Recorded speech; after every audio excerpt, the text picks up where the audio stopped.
धन्य और धन्य है साधु की ऐसी बात है। मैं पुनः उस बात को कहता हूँ, हमारे साथ में बड़े बड़े विशेषण लगा लें, हम लगा लें, आप लगा लें, कुछ कर दें, उन विशेषणों को तोल कर ही लगाना चाहिए, सोच कर लगाना चाहिए। विशेषण साधु के ये हैं कि कितनी सरलता, ये बड़ी बात है। सरलता की कुछ बातें अब आपको मैं पूज्य गुरु महाराज के जीवन से सुनाता और बता, कितनी सहज, कितनी सरल और कितनी आसान। आप देखेंगे साधु की साधुता को। गुरु योगिराज गुण गाले, चरणों में शीश झुकाले। बोलो गुरु योगिराज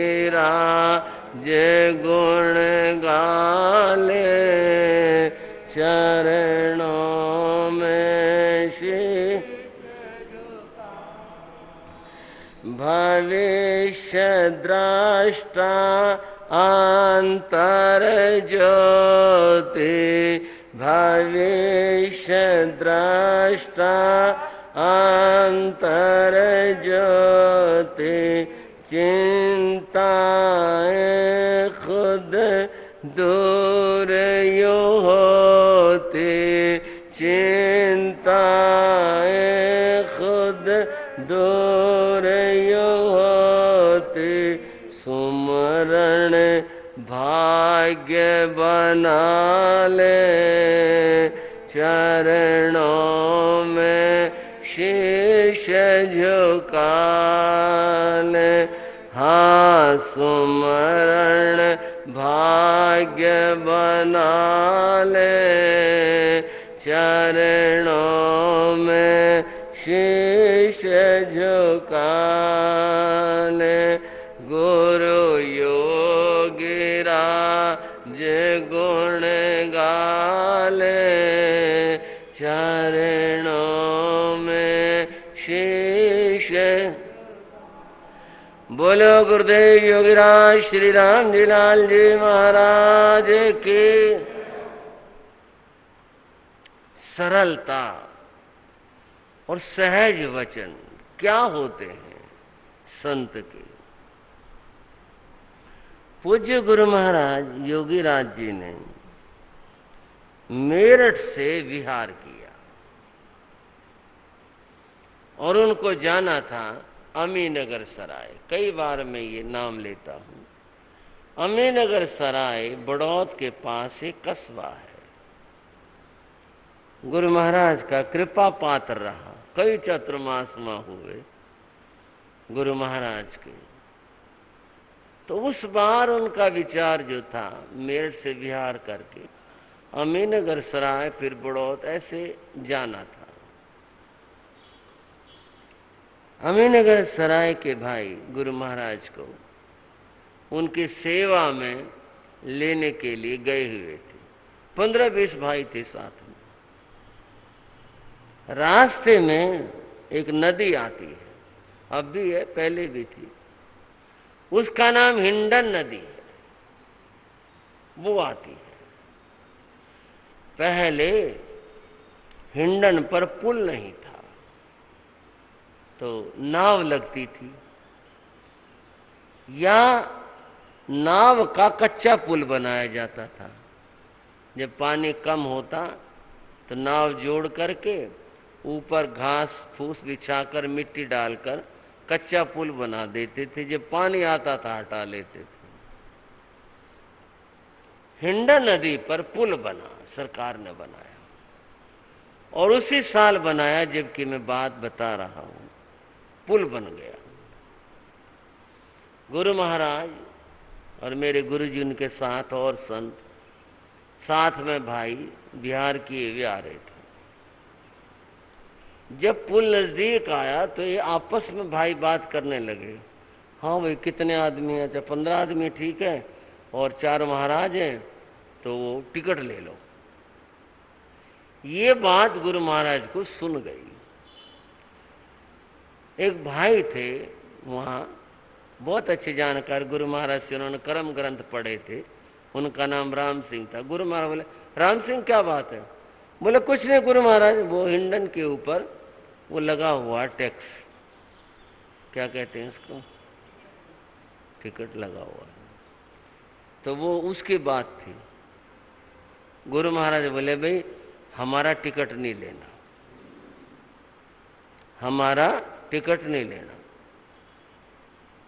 भाई थोड़ा सा सकते में सोच से मांगे, भाई वो माने ना माने कर्मचारी, ये तो अपनी बात है ना श्रद्धा की। चलते भी रहे, पुल नजदीक आ, गुरु महाराज नहीं भी नहीं, हमारा टिकट नहीं लेना। तो गुरु महाराज ने, मेरे गुरुजी अपने शिष्य रामकृष्ण जी महाराज, उनसे कहा, रामकृष्ण ने भाई तू बात करके देख ले इनसे, अगर ये कहें साधुओं का आज्ञा दें भाई ठीक है जा सकते हो, तो अपन चलेंगे, नहीं वापिस हो जाएंगे, हम पैसे दे के पार नहीं जाएंगे। गुरुजी गए, उनका अपना प्रभाव था। वो बोले जी देखो आम महात्मा लोग तो जा सकते हो, लेकिन ये जो तुम्हारे साथ जितने लोग हैं इनको तुम जाने नहीं देंगे। गुरुजी ने कहा भाई इनकी हम कोई बात नहीं कर रहे, ये तो तुम जानो, ये जानो, हम तो अपने संतों के बाबू। बोले आप चले जाओ। उसने कह दिया आप चले जाओ। भाइयों ने अपने जो भी था टिकट ले लिए। जब पुल पर आए, गुरु महाराज योगीराज बोले, भाई सरकार ने पुल बनाया और ठीक है टैक्स लगाया, पर पैदल आदमियों पर टैक्स नहीं होना चाहिए। पैदल पर टैक्स का क्या मतलब? ठीक है मोटर गाड़ी और ये सब इनके ऊपर लगे। राम सिंह बोले क्या करें गुरु महाराज, सरकार ने लगा। नहीं भाई नहीं राम सिंह, ये बात नहीं, पैदल आदमी पर टिकट होना ही नहीं चाहिए। हाँ गुरु महाराज होना तो नहीं चाहिए, पर सरकार ने लगा रखा, क्या करो? नहीं नहीं अपनी समझ में नहीं आई।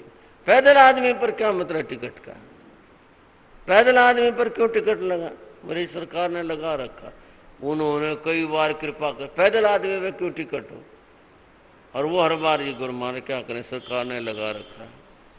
ये बात हुई, सहज बात थी, कुछ नहीं तो बात हो जाती, तो लगना नहीं चाहिए। उन्होंने ये कहा। पुल पार हो गया, चले आए, सराय पहुंच गए। उस जमाने में सूचना प्रसारण के साधन रेडियो, ट्रांजिस्टर ये होते थे, और रेडियो के ऊपर 8:15 बजे समाचार आते थे। सुने भाई किसी ने? 8:15 बजे का टाइम होता था जब रेडियो से खबरें आती थी। और रेडियो किसी किसी के होते थे, सबके पास होते नहीं थे। गली मोहल्ले के लोग इकट्ठे हो जाया करते, भाई क्या खबर आई, रेडियो के ऊपर बैठ के सुना करते थे। बच्चेपन में हमने भी सुनी। शाम के 8:15 बजे की न्यूज में अनाउंस हुआ, हिंडन नदी के पुल से सरकार ने पैदल व्यक्तियों के ऊपर से टैक्स उठा लिया। बोलो गुरुदेव योगीराज श्री राम जी लाल जी महाराज के। भाई तभी आई रात को, बोले अरे ये बात थी, ये कह रहे थे गुरु महाराज होना नहीं चाहिए, हमें क्या पता होना नहीं।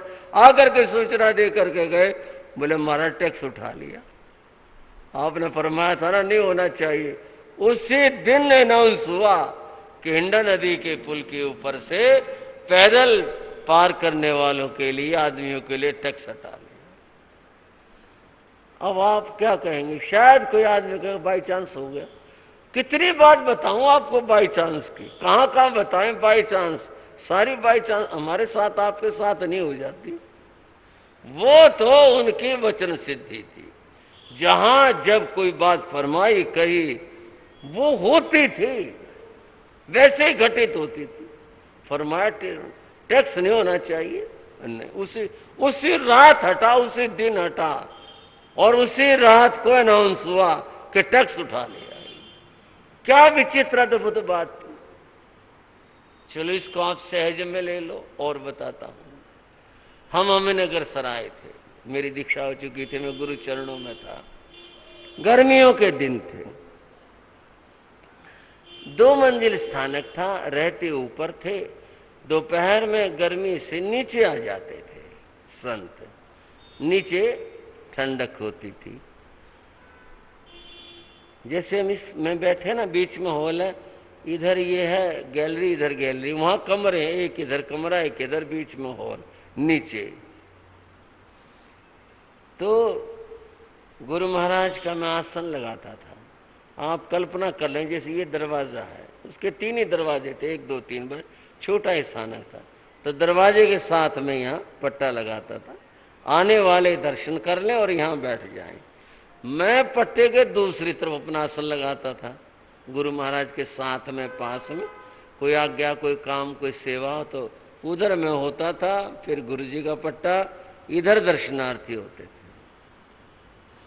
एक दिन हार किया, आहार, और नीचे आया, मैंने पट्टा लगा दिया, गुरु महाराज लेट गए, उधर मैंने अपना आसन लगा लिया, जैसे लगाता था मैं भी लेट गया। मैं बोला, माँ गुरु महाराज, अगर आपकी आज्ञा हो तो आपका पट्टा यहाँ लगा दिया करो, इस वाले कमरे में। बोले क्यों? मैंने कहा इसमें ठंडक है। वो जरा दबा हुआ था, उसको उधर भी मकान था, दबा हुआ सा कमरा। माँ जी इसमें ठंडक है, कहो तो इसमें लगा दिया करूं। क्या बोले? बोले तू ठंडक के चक्कर में ज्यादा ना रहा कर, जहां ठंडक होती है ना वहां सांप आ जाया करें। बताओ भाई, कोई बात हुई? मैं बोला, मेरा उनका तो बाबा और पोते वाला मामला था, हम तो आपस में बहुत बातें करते थे, ऐसा था ही नहीं कुछ भाई, कोई संकोच कुछ और। मुझे सांप कहाँ से आएगा? सांप आएगा ना तो पहले आपके पट्टे के नीचे होकर के फिर आएगा, कहाँ से आएगा यह सांप? 3 तरफ से तो बंद है ये। बोले ना ना, ये कुछ नहीं पता होता कहाँ से आ जाए, तो ध्यान रखा कर, सावधान रहा कर।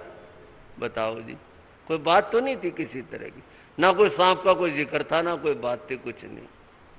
2 दिन बीते, तीसरे दिन वो अखबार की जरूरत पड़ गई, और वो अखबार मैं पढ़ा करता, मैं वहीं रखा करता उस कमरे में। शाम को, दिन में तो ठीक रहता था, शाम को अंधेरा सा हो जाता था, मगर वो अखबार तो जो वहां मेरे आसन के पास होगा, और मैं बड़ी जल्दी में गया और जा करके, जैसे वो था कम रोशनी थी, तो मैं देखा वो सफेद था कुछ, मैं जाके हाथ मारा, मारी जोर की फुंकार, सांप बैठा था वहां सर पे बैठा था। मेरे तो एकदम हाथ रखा, गिलगिला, और मारी उसने फुंकार जोर की। मैं तो कूद करके पीछे आया, मारी सांप आ गया। गुरु महाराज को कहा, गुरु महाराज बोले फिर तेरे को क्या कहता है, इधर आ जा, तेरे को क्या कह रहा है? माजी कहां से आया, सांप कैसे आ गया? बोले आ गया जहां से आ गया, जीव है, पता चलता कहां से आ गया। आ गया घर में कह लो, स्थानक में कह लो, कि सांप आ जाए, चैन रहता दिमाग में, बेचैनी होगी, सांप आ गया, पता नहीं किधर निकल जाए, क्या हो जाए, किसको क्या कर दे, सांप आ गया। वहां 5-7 भाई सामायिक करने आते थे, उनमें कई भाइयों को सांप पकड़ने की प्रैक्टिस थी। वो आते थे वहां पर सामायिक करने के लिए। उस सेवक ने बताया कि जी वो सांप आ गया। बोले कहाँ आ गया? वो स्थानक मार तक सांप आया नहीं, कभी नहीं। बोला ये महाराज जी, छोटे महाराज जी वाले कमरे में उसने सांप आ गया, उनके पास टॉर्च थी, टॉर्च लगाई, देखो ऐसा सफेद सांप मैंने जिंदगी मैंने देखा, इन्हें दूध जैसा रंग, एक तो ना वैसे सफेद हो कपड़े जैसा, को ना बिल्कुल दूध जैसा सफेद, इतना सफेद। लोग भी हैरान रह गए, कई तो बोले जी देवता है। लोगों के आपसे प्रतिक्रिया, गुरु महाराज ने कुछ नहीं कहा, आपसे प्रतिक्रिया। बोले भाई कमाल हो गए भाई, ऐसे सांप के दर्शन नहीं हुए, इतना सफेद, इतना सफेद। पर सफेद जो काला हो, सांप से डर सबको लगे। एक भाई के पास लाठी थी, उसने लाठी से ऐसे ठक ठक करी दूर, ताकि भाई यहां से चले निकले। वो चिपका बैठा था, वो तो जी चलना शुरू हुआ, दीवार पर चढ़ गया, देखते देखते वो कड़ियों पे जा चिपका। लो भाई, और भी खतरे का काम हो गया ये तो। अब कौन इसे उतारे? गुरु महाराज अपने पट्टे पर थे। गुरु महाराज बोले क्या हुआ? बोले महाराज ऊपर कड़ियों में जा चिपकाइए। तो गुरु महाराज बोले तुम इतने सयाने आदमी और समस्या बना दे, कुछ नहीं, तुम दूर हटो, इसको रास्ता मिलेगा तो नीचे उतरेगा जाएगा। ऐसे कैसे जाएगा? रास्ते तो तुमने रोक रखे, लाठी तुम ले रहे, ये कैसे जाएगा? महाराज ये नीचे उतरे, हम बाहर करें इसको? बोले ना ना कुछ ना करो, दूर हट जाओ, इस कमरे से बाहर आ जाओ सारे। महाराज ने कह दिया, लोग बीच वाला जो हॉल था उसमें आ गए। दिमाग में वही की बात, सांप सांप, वो टॉर्च ले रहे। थोड़ी देर में वो अपने आप वहां से चला और फिर धीरे धीरे वो नीचे उतर आया फर्श पर। और फिर गुरु महाराज ने कहा भाई किवाड़ खोल दो। किवाड़ खोल लगा, वो तो जी बिना कुछ कहे बिना कुछ से सरका और दरवाजे में से निकला। आगे ईंटों का ढेर पड़ा था, पता ही नहीं पाया कहाँ गई वो माया। क्या बोल इधर गया यूं करते करते रह गए और सांप गया। ये भी बाई चांस हो गई बात। महाराज बोले कि भाई तू ठंड के चक्कर में ना रहा कर, ऐसी जगह सांप आ जाया कर। और बोले सांप ही तो आ गया। तीसरे दिन हो गया काम। उनकी वाणी ऐसी सिद्ध वाणी थी, सहज रूप में जो भी करते कृपा, जो कहते घटित हो जाता, वैसे हो जाता, वही बात हो जाती। और इतना सब होते हुए हमें कभी ऐसा नहीं लगा महाराज क्या कह रहे हैं, कुछ नहीं, हमारे तो बाबा गुरु थे, हम तो खूब सी मेरे से लाड करते थे, बहुत प्यार करते थे, ऐसे आपस में बातें करते रहते थे, मैं कुछ का कुछ पूछता रहता था। ऐसा कभी नहीं लगा भी इनके मुंह से कुछ निकल जाए, कुछ नहीं। लेकिन आज मैं सोचता हूं जितनी भी बातें उनके मुंह से उच्चरित हुई, जो निकली, जो कहा, वही घटित हो गई। अब ये सब क्या था? ये उनकी सहजता थी, जो सहजता से बोलते, उनका जीवन ही सहज और सरल था। जो फरमाते, जो कहते, बस वही हो जाता। समय हो गया, चर्चा के विराम देते हैं। गुरु महाराज की तो बातें हरि अनंत, हरि कथा अनंता, बहुत बातें उनकी, कैसे कैसे क्या फरमाते, क्या कहा, कैसे घटित हुआ, यथा समय मिलकर बोलेंगे।